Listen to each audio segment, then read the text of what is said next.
Hola amigos, ¿cómo están? Estamos transmitiendo en vivo desde la Ciudad de México, por supuesto, este es Hablemos Derecho. Recuerden ustedes que Hablemos Derecho es el órgano de difusión del Programa Nacional de Asistencia Jurídica, que es una fundación que brinda asistencia legal gratuita en beneficio de personas en situación de vulnerabilidad y que además difunde la cultura de la legalidad en toda la ciudadanía. Cosa que hacemos los jueves a las 9:30 de la mañana.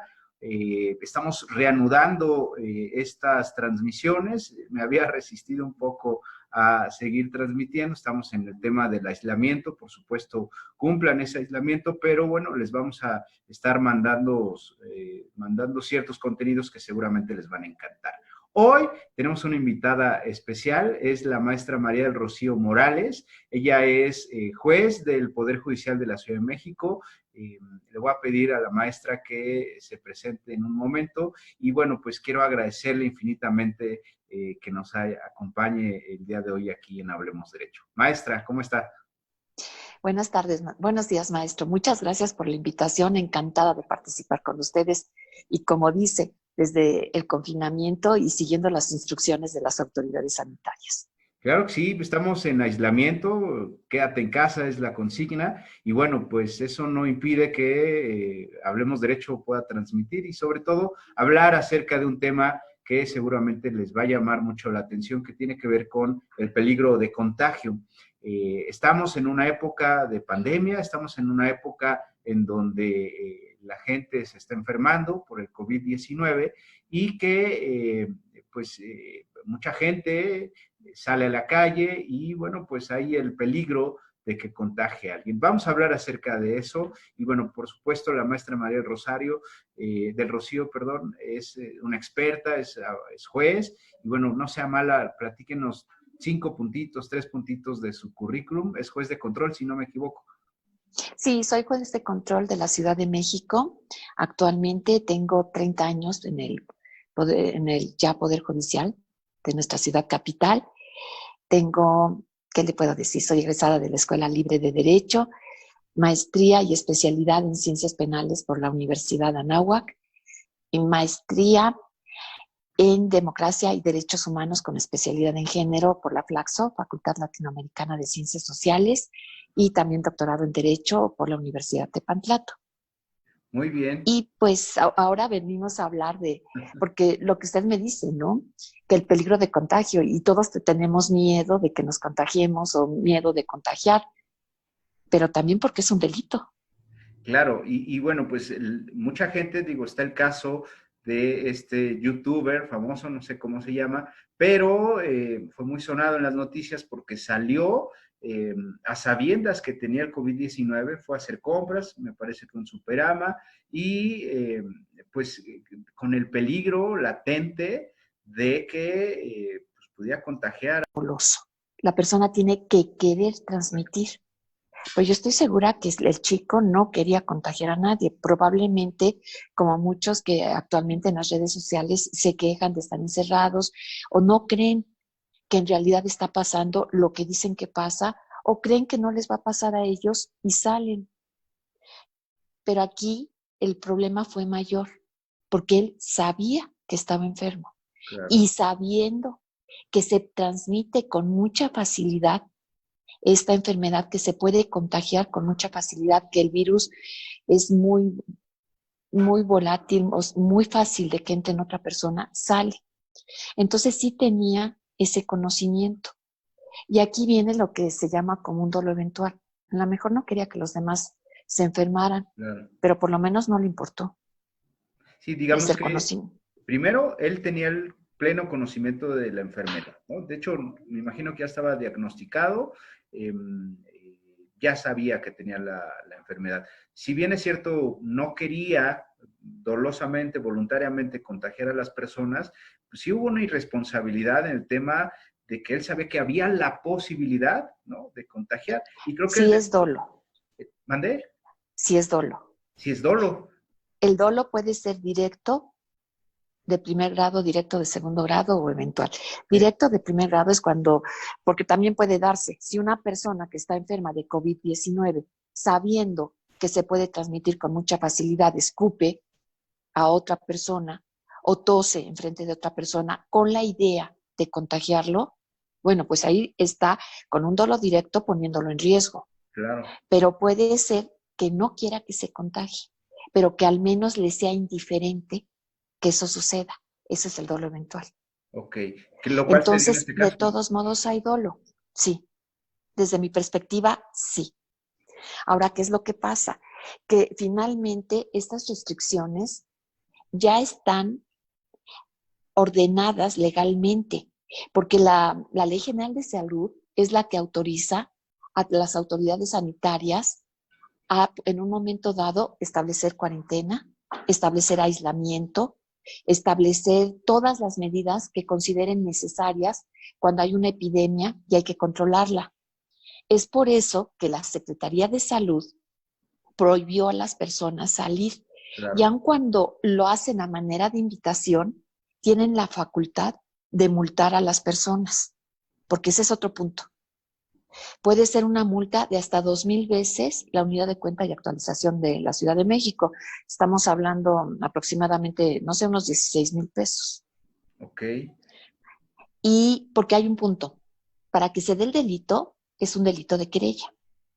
La querella es una traba procesal, porque Sí. normalmente el Estado tiene tiene que investigar todo aquello que rompe el orden social, que rompe la paz social, para poderla restablecer. Obviamente, si sale una persona que sabe que está enferma, que sabe que se transmite la enfermedad, que está en etapa infecciosa y que se puede transmitir con mucha facilidad y no le importa, y va, obviamente está cometiendo una conducta de ese tipo, pero tendría que ir la persona ofendida, o sea, el titular del bien jurídico o quien resintió la conducta, que en este caso coincide, tendría que ir ante la Procuraduría y decir que quiere que se investiguen los hechos y se que persiga a la persona. Claro, para aquellos que no son abogados, la querella implica que precisamente la persona que resiente el daño, la afectación, el ofendido, la víctima, inicia una carpeta de investigación, se le llama querella,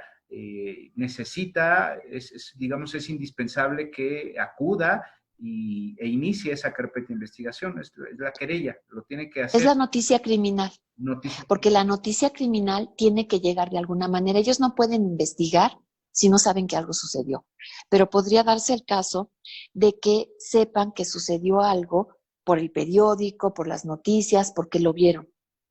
Pero en estos casos se le da a la persona la oportunidad de que sea ella la que decida si quiere que se investigue o no. Esa es la diferencia entre la querella y los delitos que se persiguen de oficio. Claro. En la querella la persona decide si quiere o no quiere que se investigue. Muy bien. En este caso es forzosa la querella, si no, no se puede iniciar ninguna investigación. No, no se puede iniciar la investigación si quien resintió la conducta, porque esa es otra. No tiene que haber un daño. Es Claro. basta con que esté el riesgo, se ponga en riesgo la salud de una persona, Aunque no se enfermen. aunque no se enferme. Porque si la persona se enferma, entonces estamos en presencia de otro delito, que sería lesiones. Lesiones, exacto. Porque además depende, es una pena de 3 meses a 3 años o de 3 meses a 10 años, dependiendo si la enfermedad que se transmite es incurable o no. Porque curiosamente, este tipo penal fue pensado para las enfermedades sexuales, de transmisión sexual, Claro. y tuvo un auge cuando empezó el SIDA. Porque hay otro punto. Si la persona con quien se tiene contacto sabe que la otra persona está en etapa infecciosa, que puede transmitir esa enfermedad y lo acepta, no hay delito. Porque Okay. en este caso ese riesgo es disponible, es un bien jurídico disponible. Ok. El bien jurídico disponible es aquel como el patrimonio. En un momento dado, bueno, si me roban, pero si yo te doy consentimiento, si yo te autorizo, se puede hacer, porque yo te doy el dinero. Entonces, ese es el punto que habría que revisar. Y aquí están diciendo una que es querella. Entonces viene el segundo punto. Puede ser que vaya y diga yo ante el Ministerio Público que no estoy conforme con lo que pasó, que quiero que investiguen, pero después pueden otorgar el perdón. Mucha gente lo conoce como retirar los cargos, por la influencia que tenemos de Estados Unidos. Ok. ¿Y por qué se restringe? Porque prácticamente lo que se está restringiendo es que una persona salga a la calle, pero las autoridades sanitarias pueden hacerlo porque la Ley General de Salud las autoriza. La invitación que ellos hacen es una prohibición. Insisto, pueden poner una multa y una multa alta, Claro. porque hay aislamiento y hay cuarentena. El aislamiento es el apartamiento de una persona en un lugar donde va a estar cuidada y donde va a estar bien. Entonces nosotros tenemos, en el caso del COVID-19, distintos tipos de aislamiento. El aislamiento de la persona que está infectada y el aislamiento que tenemos que tener todas las demás personas. Porque la cuarentena es cuando una persona sana que estuvo en contacto con una persona que estuvo enferma se tiene que separar. Pero aquí es un aislamiento de todos, de personas sanas y de personas enfermas, de distinta forma. Claro. Porque las personas que están enfermas están sugiriendo que sea en un cuarto o en un lugar al que no tengan acceso los demás. Incluso hay que lavar la ropa, hay que lavar los trastes, hay que dejar la comida de manera especial. Y la otra manera de aislamiento se da cuando van a los hospitales, porque nadie puede estar ahí. Y ese es el punto. Eso está permitido. La Ley General de Salud dice que tiene que estar por escrito, que cuando se le pide a una persona o se le ordena a una persona que se aísle, se tiene que hacer por escrito, y también cuando se ordena una cuarentena, que no es propiamente cuarentena lo que tenemos nosotros. Sí, no. Sino porque también nos están pidiendo que estemos en aislamiento y no estamos necesariamente en observación. Además, no hay tema de toque de queda o como en otros países ya hay, ¿no? En México, digamos que está todavía, eh, pues, en una etapa temprana, quizá, ¿no? Bueno, el toque de queda es otra situación. Aquí lo que pasa es que cuando hay enfermedades, se autoriza a la Secretaría de Salud y a los gobernadores de cada estado, porque este es un delito del fuero común. Está tipificado prácticamente en todas las entidades y también en la federación, pero de distinta manera. Incluso hace poco hubo una acción de inconstitucionalidad que la Comisión Nacional de Derechos Humanos presentó en contra de Veracruz, porque el órgano legislativo había tipificado, había hecho una variación, incluyendo que una enfermedad infecciosa, incluyendo el SIDA. Agregaban el SIDA. Y la Corte dijo que era innecesario, porque ya estaba, enfermedad infecciosa, ya estaba ahí.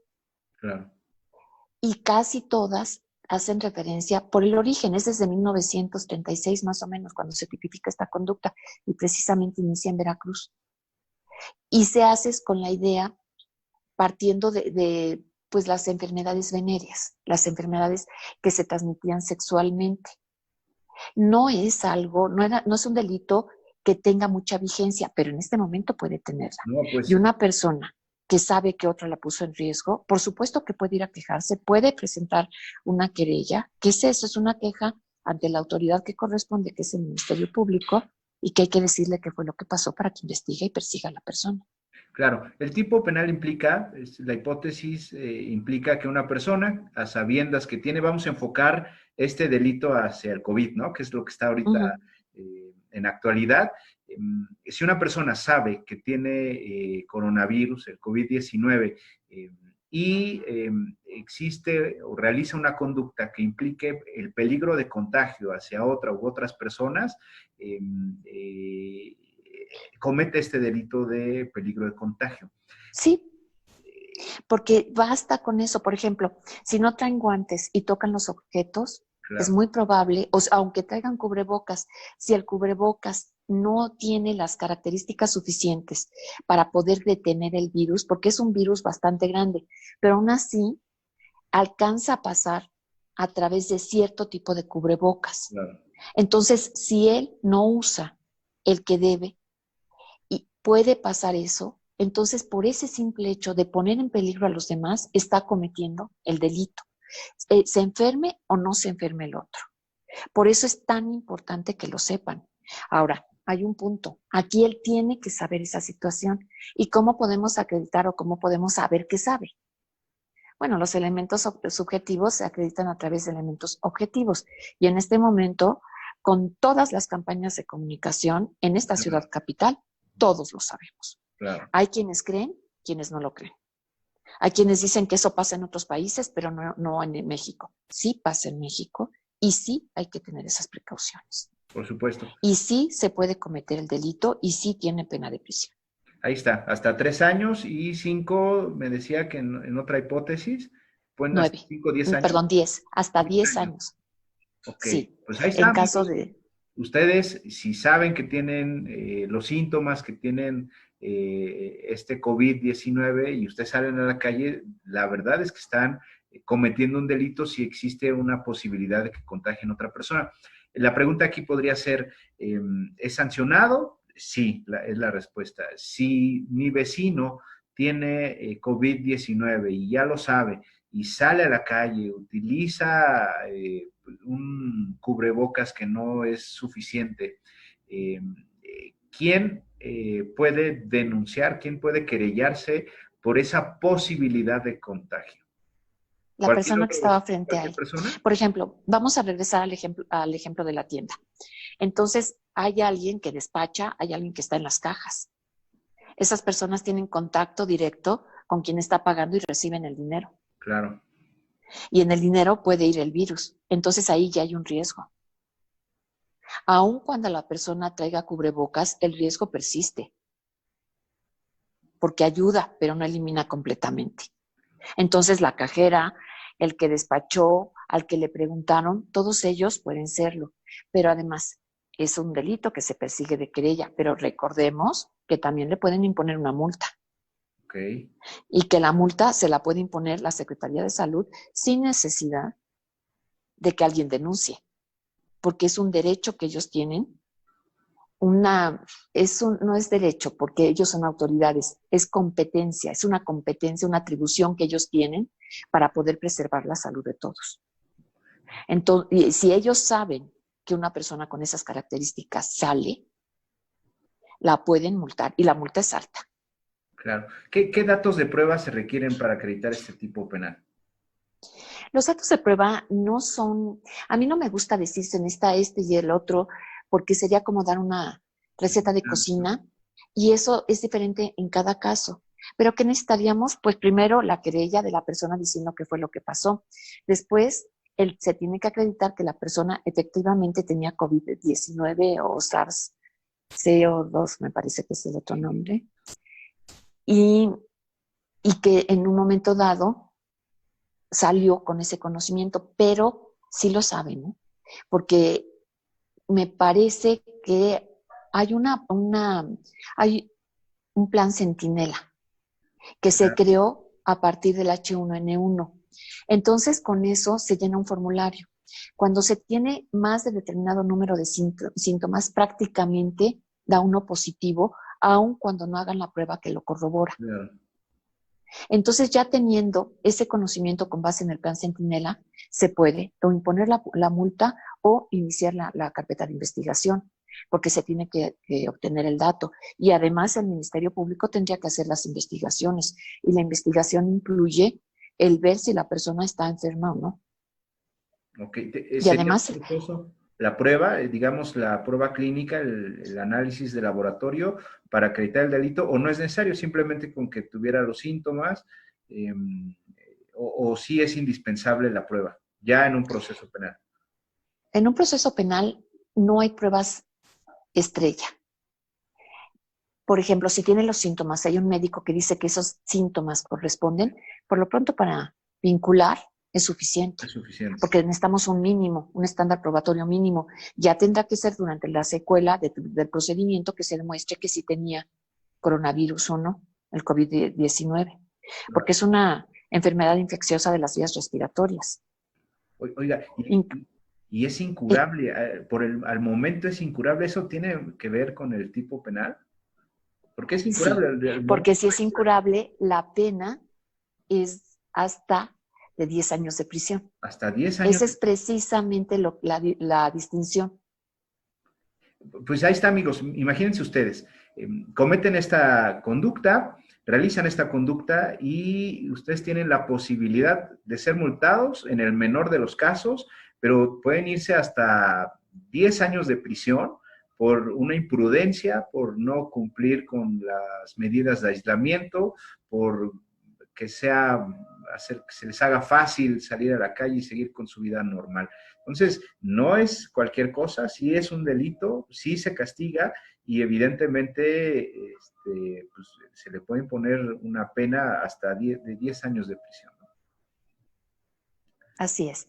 Y además, recordemos que conforme a la información que nos han proporcionado y que todos y todas tenemos acceso a ella, por cada persona que está contagiada, mínimo contagia hasta 3. Pero si va a un lugar público, Uy. porque en las tiendas, por mucho que haya restricciones, sigue habiendo personas. Entonces pueden contagiar hasta quien toma el carrito después o quien pasó frente a ellos. Claro.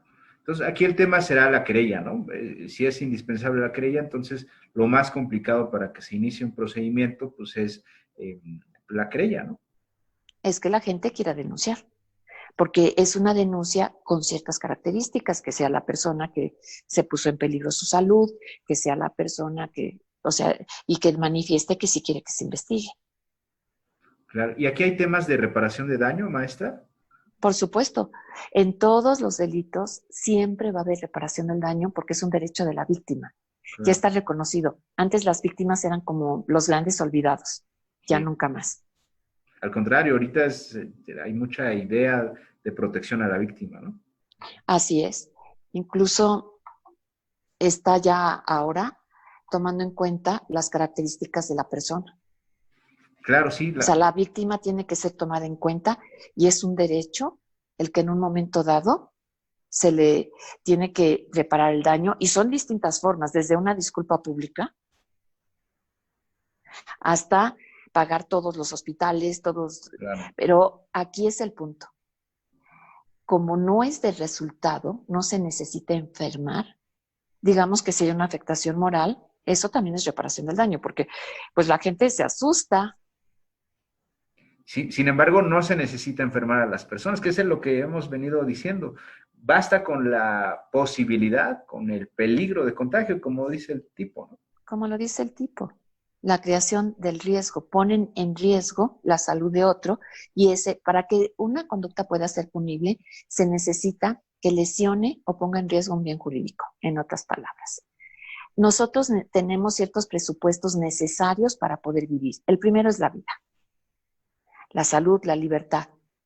Entonces el Estado nos lo tiene que garantizar y garantiza a través del derecho penal cuando es algo muy importante. Entonces escoge ese, ese presupuesto necesario para vivir, lo recoge y como es un bien, lo llama bien y como la tutela va a ser jurídica, es un bien jurídico. La salud está tutelada por el Estado y el Estado tiene que ver que la salud de las personas se garantice.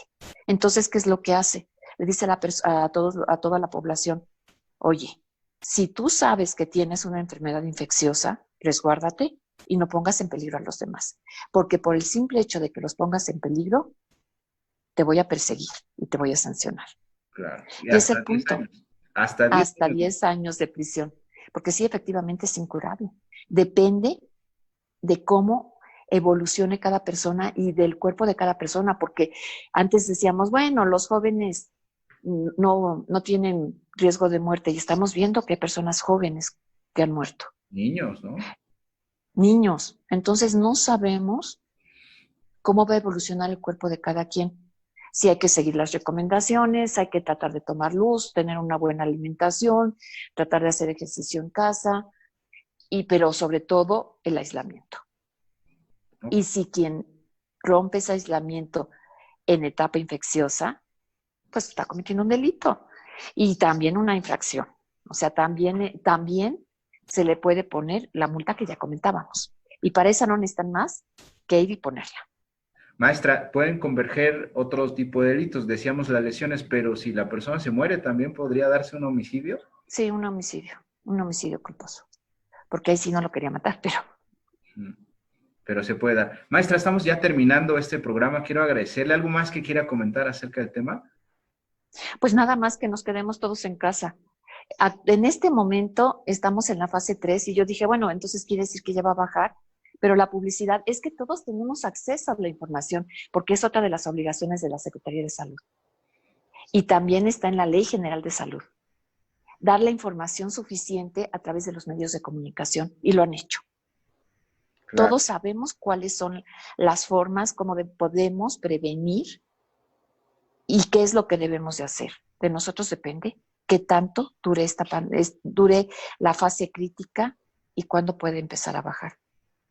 Y pues recordar, si el Estado tiene que hacer uso de la fuerza y de las sanciones, lo va a hacer. Claro, porque hay un bien jurídico mayor que es la salud de todos, ¿no? Y Por la encima vida. del individual, del personal. Claro, pero aquí el tipo penal, el delito, podríamos decir, protege el derecho personal de cada quien a la salud. Por eso la querella, de la persona a la que pusieron en riesgo. Y la multa no. La multa está diciendo que es en general por la epidemia. Porque el tipo no está dirigido a epidemias. No Sí, sé si claro. me voy a entender. Y la Ley General de Salud sí está dirigida a epidemias. Esta multa está establecida en la Ley General de Salud, precisamente, ¿verdad? Sí, sí. ¿Y es competencia de qué autoridad? ¿La autoridad federal, la Secretaría de Salud puede imponer? La Secretaría de Salud la puede poner. Hoy en los estados pueden también imponerla los gobernadores porque ellos pueden hacerlo a través de las autoridades competentes en cada estado. Cada estado tiene sus autoridades. Entonces pueden imponerla. Muy bien. Maestra, pues le agradezco muchísimo, de verdad un placer, no solo saludarla, aunque sea por este medio, pues que haya aceptado esta entrevista, la vamos a empezar a difundir considerablemente, seguramente les va a ser de mucho interés de muchísimas personas. Quiero agradecerle su presencia aquí en Hablemos Derecho. Pues muchas gracias por la invitación y siempre un placer platicar con usted. Hombre, con todo gusto y bueno, queridos amigos, esto ha sido todo. Hablemos Derecho agradece el favor de su atención. Como siempre les digo que denle like a la página de Hablemos Derecho en Facebook. Por supuesto, estamos en Twitter. Sigan el canal de Hablemos Derecho en YouTube y pues sigan las transmisiones. Estaremos con conferencias, estaremos con programas de televisión y siempre con contenido interesante. Estamos reanudando las grabaciones, las transmisiones de Hablemos Derecho, síganos y bueno, pues la recomendación es que ya dijo la maestra, quédense en casa, pueden cometer un delito, hay que tener mucho cuidado, pueden ser sancionados, pueden ser pena privativa de libertad, pueden ser multados considerablemente, así es que no vale la pena, además, ¿con qué cara vivirían si contagian a un ser querido? Entonces, quédense en su casa, tengan todas las medidas que ya son notoriamente conocidas y bueno, pues un llamado a que se quede en su casa y que depende de todos y cada uno de nosotros que esto termine lo más pronto posible. Esto ha sido todo, les agradecemos y por supuesto que tengan un excelente día.